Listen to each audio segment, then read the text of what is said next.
met en jeu notre destin, notre santé mentale, etc. Alors du même coup, le consentement à la sexualité est quelque chose de très problématique.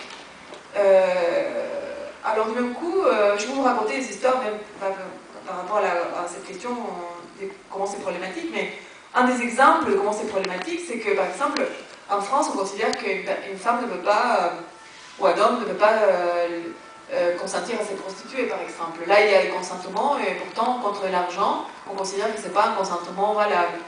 Et en même temps, le consentement est très problématique aussi dès qu'il y a une situation non trop classique, par exemple, dès qu'il y a plus que 2 personnes, etc. Dès qu'il y a une situation un peu, soi-disant, anormale, qui ne concerne pas les couples traditionnels, etc., le consentement est très facilement mis en question. Alors les juges vous allez écouter, par exemple, les juges qui vont dire quand une femme dans son corps et dans son cœur, alors elle ne peut pas vouloir forcément faire par tous. Alors, bon, des raisonnements comme ça qu'on voit dans les tribunaux. Et sans doute les raisonnements les plus extraordinaires autour de ça ont eu lieu aux États-Unis en 1987 en Philadelphie, parce qu'effectivement le consentement implique un acte de liberté. Alors, est-ce qu'une femme amoureuse peut donner son consentement pour la sexualité? Voilà la question qui se posait des juges en Philadelphie. C'était une jeune femme qui avait 16 ans et qui avait couché avec son petit copain. Alors elle dit, il était folle amoureuse, elle ne pouvait pas être consentante. Effectivement, si c'était une affaire de consentement. Alors du même coup, je vous donne 2 exemples extrêmes. Une personne qui est folle amoureuse et une prostituée. L'une parce qu'elle veut trop, alors elle n'est pas libre, et l'autre c'est parce qu'elle ne veut pas assez, alors elle n'est pas libre, enfin bon. Mais surtout les consentements, à la différence d'autres critères qu'il y avait dans les passés, comme par exemple l'architecture, les murailles, ou les mariages, ou tout ce qui définissait ces mondes privés dont je vous ai parlé, est très difficile à prouver. On peut mettre une parole, c'est une parole des fois contre l'autre, c'est difficile à prouver. Ce sont des choses, est-ce que la personne a consenti ou pas consenti? Tout ça, bien sûr qu'il y a des cas où c'est évident que la personne a été l'objet des violences, mais je parle de situations un peu intermédiaires, en fait, dans lesquelles c'est quelque chose qui peut toujours être mis en question. Alors, du même coup, l'État, moi je crois que c'est ça peut-être le plus important, c'est que par ces biais de la sexualité et du consentement, il a fini par casser tous ces mondes privés. D'abord, il avait cassé les maisons, enfin la médiation qui posait l'architecture pour ne pas voir, ne pas rentrer, etc. Et tout d'un coup, avec les mariages, c'est pas que je défends les mariages, enfin on va parler après, je ne défends pas les mariages du soir en fait, mais je veux simplement que c'était des médiations, c'était des instances qui ne confrontaient pas directement chaque individu avec l'État, mais il y avait des instances intermédiaires qui pouvaient faire que l'État n'intervenait pas directement, ou qu'il intervenait dans une situation ultime, des violences, etc. Là, tout d'un coup, toutes ces instances intermédiaires ont été cassées, et nous nous trouvons tous, en gros, face à l'État comme instance, comme médiateur de toutes nos relations sociales, y compris les relations, par exemple, des couples.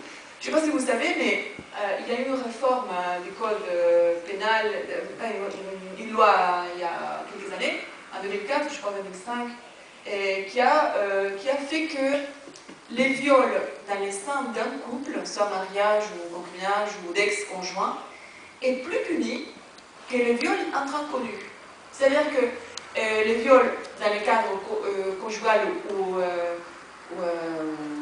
conjugal dans le sens large, est puni de 20 ans de prison, et les viols par l'inconnu dans un garage, c'est 15 ans de prison. C'est-à-dire qu'il y a plus de contrôle dans l'espace privé que quand on n'est pas avec des gens qu'on connaît, en fait. Et pour vous dire, 47% des plaintes des viols des femmes adultes, c'est dans les cadres conjugales. 47%, la moitié, en fait. C'est-à-dire que les gens, pour résoudre leurs conflits, font appel au droit pénal, en fait. Je veux dire, c'est pas que je fasse l'apologie de la violence comme ça, simplement, je veux dire que c'est intéressant de voir qu'il n'y a pas d'autre médiation possible quand il y a des conflits privés que de faire appel à l'État, et à l'État le plus violent, en fait, c'est à l'État pénal. Voilà. Alors, du même coup, après tous ces changements dans la loi, il est venu l'heure de l'outrage public à la pudeur. Il fallait faire une nouvelle infraction. Parce que, comme je vous ai expliqué, celle-là ne marchait plus. Parce qu'on s'était mis à contrôler la sexualité à partir du consentement. Et aussi, comme vous savez, pas seulement consentement, mais aussi de la maladie mentale. Comme vous savez, on pense que les gens qui ont été l'objet d'atteintes sexuelles deviennent malades, et que les agresseurs aussi sont malades. C'est un peu aussi, on va peut-être reparler de ça. Alors du même coup, ce qui est certain, c'est que dans ce nouvel ordre, il ne pouvait plus avoir des jouissances hors la loi. Toute jouissance doit être dans la loi. Ça c'est très important parce que c'était un peu le fait que cette espèce d'invasion de l'État dans l'espace privé a fait que l'État, d'une part, devienne plus tolérant avec des formes sexuelles différentes, mais d'autre part, qui n'admettent pas du tout que toute jouissance hors la loi devienne sévèrement punie, et qu'on confond en permanence la maladie mentale et la transgression pénale, en fait.